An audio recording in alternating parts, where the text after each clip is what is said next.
Hi, this is a video to help you get started with the first reality check. So in this reality check, you're going to be looking through these different problems and you have to find the error in the problem. So if we look at this first one, we have negative 2x plus 10 plus 7x equals 4x minus 5 minus 8. So the first thing to do would be to combine like terms. So if we look at the second step, we can see we've got this negative 2x looks like they're trying to get rid of the 2x. So notice they add 2x.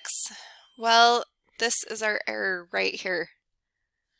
When we're combining like terms, you don't want to add it to the same side. Remember, we think of this equal sign as kind of a balance.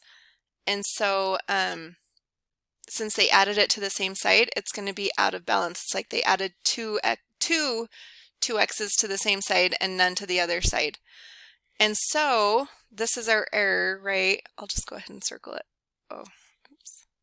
Didn't mean to do that. Okay, so that's our error. So now we need to show the correct way to do it. I'm going to go ahead, I guess we can do it down here. Well, I might run out of space. We'll just use this space.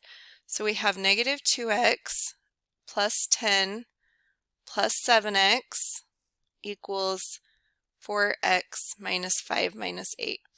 Now if I was actually going to submit this assignment, I would describe that error in this space right here, and then I would actually do this work that I'm doing, that I'm going to show you how to solve the problem. I would do it down here. So make sure you do describe the error in this space and what your friend should have done instead.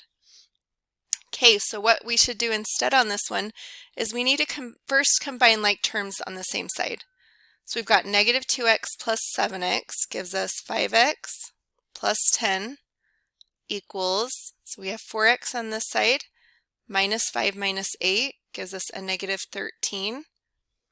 So now we've got everything simplified as much as we can on each side. So let's go ahead and combine x's, our variable terms. So we'll minus 4x from each side. Now we get 1x plus 10 equals a negative 13. Don't forget that negative in front of the 13. We'll finish solving for x, so minus 10 on each side. So we get x equals a negative 23.